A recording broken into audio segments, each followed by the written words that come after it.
Hey guys, it's me, Wolf, back with another Stronghold Crusader build. In the last episode we built Hovel number 4 and number 5.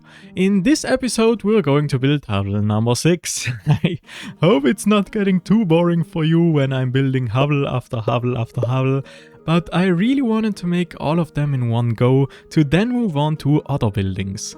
Okay, let's get started with the outside walls. I'm using the plasterboard again, where I stripped off the brown paper layer with a chisel, then scraped the surface with a spatula to make it flat, used an angle and a saw to cut the pieces to size, and to get a clean cut on the grey paper layer I used an X-Acto knife. With my Dremel wall connecting jig I cut some grooves into the side of the walls to connect them with wooden strips later on. If we're looking at the in-game building, we can see a door and 3 windows, and I obviously have to cut out the holes for them on the outside walls as well. The door is taking up most of the space of the front wall, leaving the strips on the side pretty narrow. So one side broke again, just like in every other Hovel episode before, but I fixed it with a bit of super glue. I had to cut out 2 more doorways on these walls to connect the tower with the base building on the inside. The windows are pretty close to the edges as well, and I'm normally connecting the hovels like this, which makes it even worse. These strips here would have been 3mm thick, so I decided to simply cut out the holes for the windows like this. Looking at the in-game building again, we can see that the window on the top and the right have this cross pattern. My plan here was to make 2 wooden frames per window and put the sticks that form the cross pattern in between. Making half-lap joints for the frames was completely unnecessary, but I wanted to make them like this. Also, I wanted to try something I recently bought, and these tiny joints are the perfect test subject. I had trouble applying the super glue out of this container way too many times, so I bought these micro tips and put one inside the opening here, which I thought worked pretty well until I couldn't get the glue out anymore. I still glued the cross parts of the first frame on there like this, but then I had another idea. I don't have to put the microtip inside the glue bottle, I can heat it up slightly and shove it over the outside. A bit of insulating tape to hold it in place, and this is working better. After gluing the strips onto 2 frames in one direction, I made a groove perpendicular to the strips and glued the others in there one by one. Cut the excess off and sand it a little until it looks like a tasty cake. I made 2 of them that look exactly the same, even though the pattern on the in-game building has slightly different sizes. But either way, I glued them inside the window holes on the tower and moved on to the 3rd window. To me it just looks like a simple hole, but I still wanted to make a window blind. I've made quite a few on the previous Hovel episodes, but I still wanted to show you really quickly how I made it. I glued 4 wooden strips together with thinner square sticks, and I still have some tiny hinges left over that I need to prepare first. That means drilling a hole in them, connecting them with a pin, bending them straight and filing the surface flat. I then realized that the hinges are still too big for this tiny window, so I added the strip in the center and cut off these portions to glue the hinges on there. Drill the hole through the wood as well, then glue a nail inside, cut it off and hammer it around like a rivet.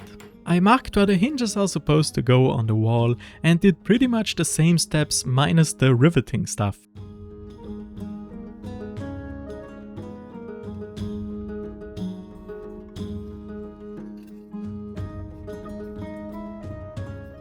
With this side done, we can continue with the door that has some distinct features again. The 2 boards on the side and the planks that divide the door into squares, each containing a knob in the center. I started with gluing 3 wooden strips together with the horizontal dividers and cut lots of half-lap joints into them to then glue the vertical dividers on there.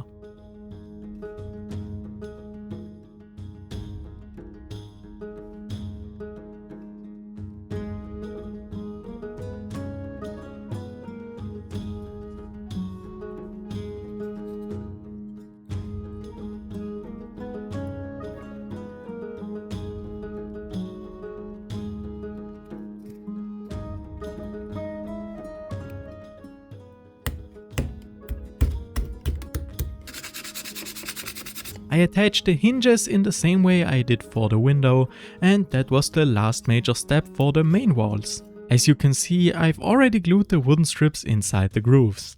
These are there to connect the walls and these to hold the detachable roof I'm going to make later on. These two in the middle of the tower are part of my creative freedom because I'm imagining there to be another floor here. And while I'm connecting the walls in the background, I wanted to tell you what this hovel will be, apart from being the home for 8 peasants. I've told you in previous episodes that I wanted to give some of the hovels a unique function. Hovel number 3 is the community kitchen, hovel number 4 has a smoking chamber on the roof, hovel number 5 has a pizza oven. And I'm now realizing that they're all food related.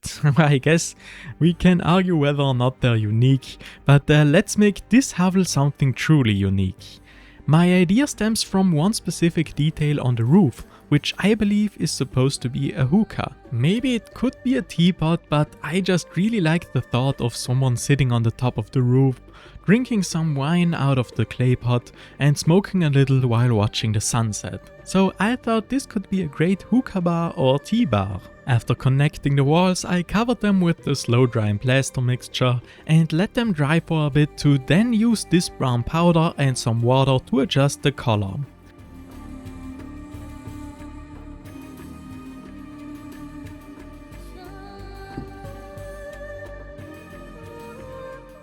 I also used the vinegar stain on all the inside walls and all the wooden parts except for the door, because I used a stronger vinegar stain to make it a little darker than the rest.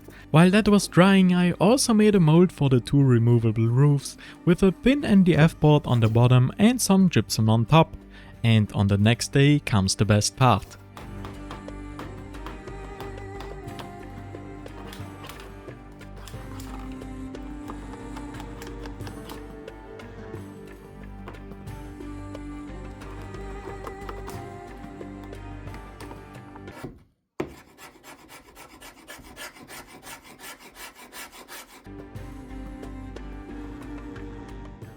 As you can see, I still haven't connected the 2 parts because I wanted to finish as much as possible of the interior design before doing so. Inside the tower niche we don't have a whole lot of space, but I thought this would be a great place for some storage. What's important to remember is that this window here shouldn't be covered and that it's still possible to open the window blind on this side. So I started with cutting some wooden strips to size and marking the connection points. I obviously had to make it a little more interesting for myself by using wood joinery. Here's something that has been bugging me for a while now. I don't have a tool to cut out these middle sections. On this piece, no problem, a cut with the saw like this and a cut like this, and that's it. On this piece it's a little more annoying, 2 cuts with the saw like this and then somehow make 1 cut like this. I usually used my X-Acto blade. This middle section is the hardest because I can't make any cuts with the saw, and cutting all 4 lines with the X-Acto blade is really annoying. I have this 90-degree carving chisel, but even though it's small, it's still too big for my miniatures, so you know what that means.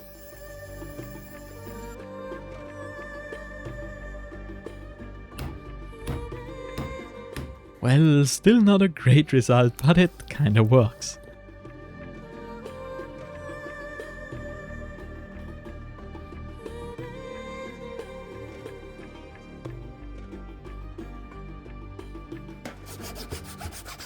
Now we have a shelf for the left side of the tower, and on the right side I got really creative and made another shelf. How could this happen? I prepared all the parts already, and this is going to be a shelf table hybrid because I wanted to make a corner shelf with an angled table. Fast forward and we have this thing with shelf space on the bottom, a table and a stick to hang something onto. With this the 2 shelves are done and now we can stain them. Where's the money, Lebowski? You want that money, Lebowski? Bunny says you're good for it. They're looking pretty good inside here, but sadly we won't see them once the buildings are connected. Right now we can still see the 2 shelves from the top down, but not for long because if you remember, I wanted to add a second floor to the tower. It was a bit finicky to glue the wooden boards inside here and the camera really didn't want to focus, but I managed to make the second floor and cover it with the vinegar stain. Something that I could have neglected but that I didn't want to neglect is how to get into this second floor.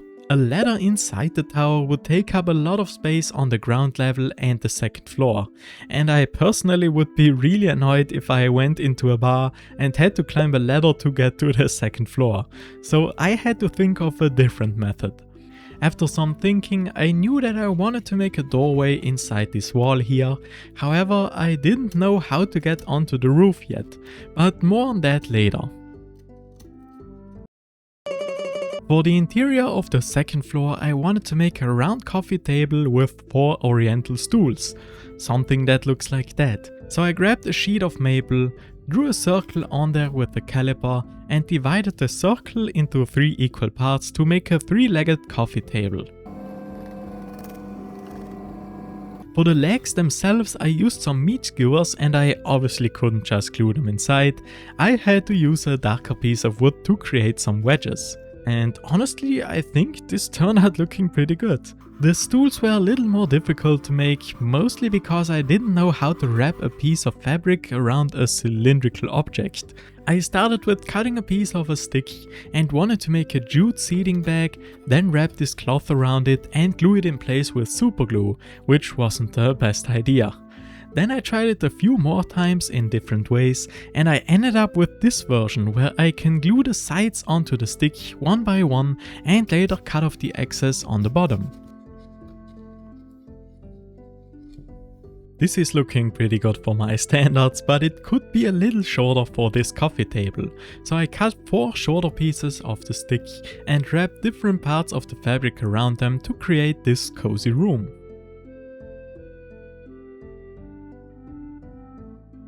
I also wanted to make it a little more private up there, but a door would be too much in my opinion, so I tried to make one of these fly-catching curtains by using these thicker strings from the fabric and gluing them in between 2 wooden sticks.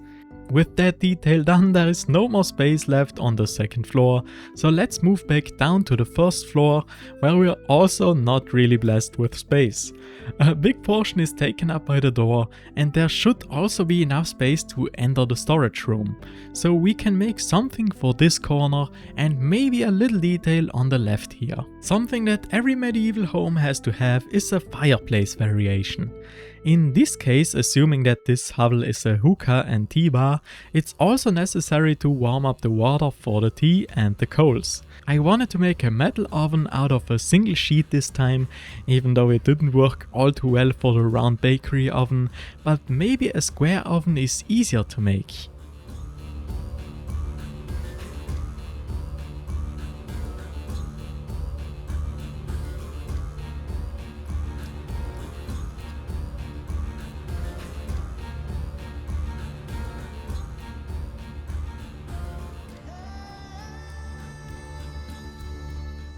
Well, it wasn't easier. It took pretty long to make and it's still ugly, but I also didn't want to make a new one, so this medieval microwave has to suffice.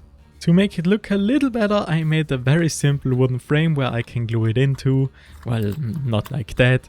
And I wanted to make a dome over the frame to cover up the stove while still having some space in the middle to put a kettle or a teapot in here. I used a piece of wood that's thicker than the width of the frame and drew 2 circles on there. Cut this part out on the bandsaw and then I cut it to the correct width. This glue point wouldn't hold very well on its own, so I glued some blanks on the back, cut the excess off and stained everything. This is what it looked like at the end. I added this board on the bottom to glue some firewood inside here, and I also put a few pieces of charcoal inside the stove. Glue this bad boy into the corner and this is looking pretty okay. Another very simple detail I wanted to add on the first floor is a small table attached to the side wall here, for which I put 2 slices of wood into the vise to cut out these mortises on one of them and these mortises on the other one. Like this we made a really simple wood joint to connect the 2 pieces. I later stained it, drilled 2 holes into the lower board and glued 2 nails inside to attach the table to the wall. To complete the detail I made 2 more seats and that's it for the first floor. Okay, now it's time for the premium roof seat, but right now we can't get up there, and I still wanted to solve that problem before tackling the last couple details. Looking at the in-game building, we can't see an obvious way how to get to the roof. The second floor is just one of my assumptions, so technically speaking there could be a staircase or a ladder inside the tower, but there is no hedge on the roof. Maybe it's beneath the carpet, but that also doesn't seem like a good solution. As I already said, using a ladder to get to the roof is not a great selling point for our establishment, so I'm going to make some stairs, similar to the ones on Hovel Nr.6, except they're completely different. My first plan was to make wooden stairs like this, that lead to the second floor and then somehow make a turning point and go further up to the roof. So I drilled 3 holes into the wall to glue these sticks inside and create a platform on the second floor. Then I didn't know how to continue building the stairs to get to the roof, so I thought about making them like this on the opposite side and continue them like this to get to the roof. But then I didn't like how far out of the building these stairs would have reached, so my last and final plan was to make the stairs like this. I started with gluing this stick across here and gluing the baseboards for the stairs onto it. Then I glued the steps on there, and at that time I was caught in the building fever, so I forgot that I actually wanted to record what I'm doing. So here's what the stairs look like at the end.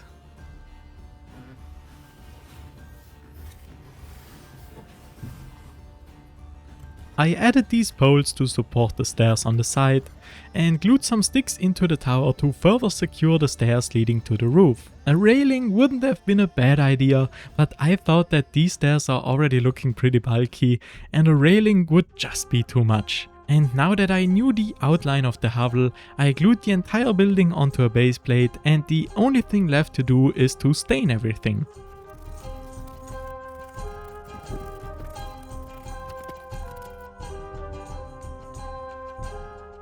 Let's put this aside to dry and continue with the details on the roof.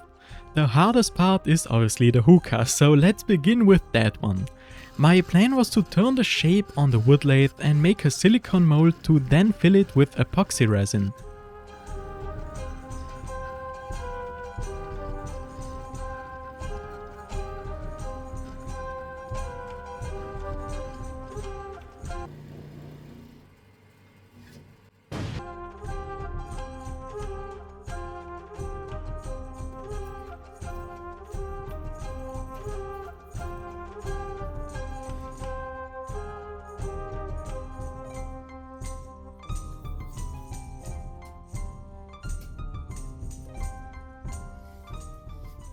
I didn't know whether or not the epoxy on the neck of the hookah would cure if I shined the UV light through the back here, and it didn't, so I decided to make another mold for only half of the part and later join them together with more resin.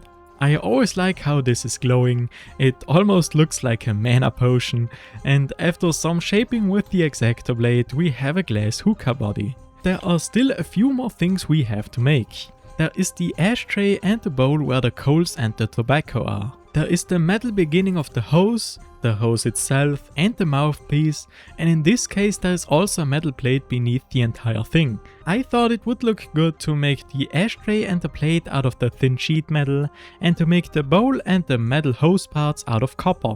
Shaping the bowl was a real pain and I thought I could use the drill press to do it, but it went way quicker to do it by hand.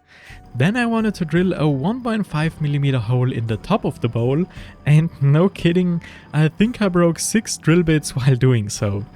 They were just sliding off the side or getting stuck. I don't know what exactly I did wrong. I changed the RPM on the drill press, I tried it with and without cutting oil, I tried using a hand drill to get a better feel of the drill, but they just kept breaking. What ended up working was to use a 4mm drill bit without pre-drilling the hole, so yeah, I don't know why that worked, but it did. The copper parts for the hose were equally hard to drill, and I broke 2 more drill bits before just cutting a slot into them and hoping that I can attach them to this wire somehow. Why attach them to a wire? Because this is going to be the hose. By simply using a red string, making a knot, wrapping it everywhere around the wire, and that's a hose. I clamped the first metal part on there. This kinda works, and now the second part.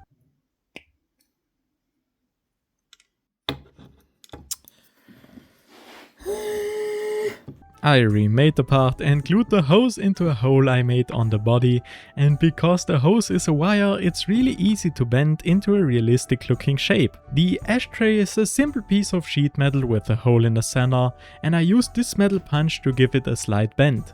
Then glued it into the top of the hookah together with the copper bowl. The plate on the bottom is a larger piece of sheet metal where I used a round-headed bowl to make an indentation, piled it flat on the bottom to have a flat bottom, and glued the hookah inside. This was pretty hard to make, but it was worth it. I really like how this detail turned out.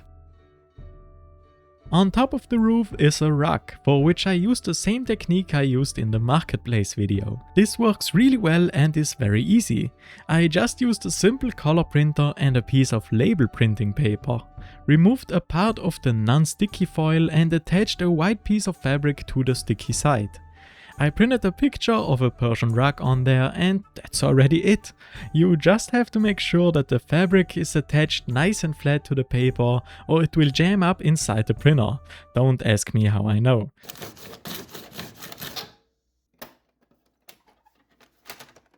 Now we can cut the rug out and remove the paper on the back.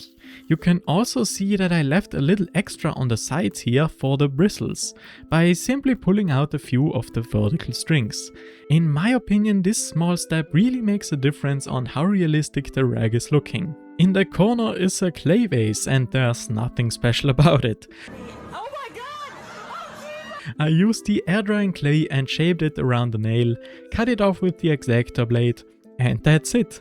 And now we can begin with the final detail, the chair on the roof. I made it a little more complicated than it needed to be, but I saw that it has some distinct features like the angle on the legs, the backrest and the seat that's getting narrower towards the front, and I wanted to get those right. This here is my plan. The hind legs and the chair steel are one piece. These two are the front legs. For the seat I started with a square piece to cut out the mortise for the hind legs, then cut it to the correct shape and cut out the mortises for the front legs. Glued everything together. This is looking really bad, but after attaching the backrest, rounding over the edges with the X-Acto knife and staining everything, we have a chair with a very tall backrest. You can tell I'm not all too proud of how this turned out, but it's good enough for my standards. The last step is to glue the details onto the roof, and that's it for Hovel number 6. In the following episode we're going to build the last hovel, which is Hovel number 7, and then we should finally have enough peasants to work in our kingdom. I hope you enjoyed this episode, maybe had a little laugh, and as always, thanks for watching.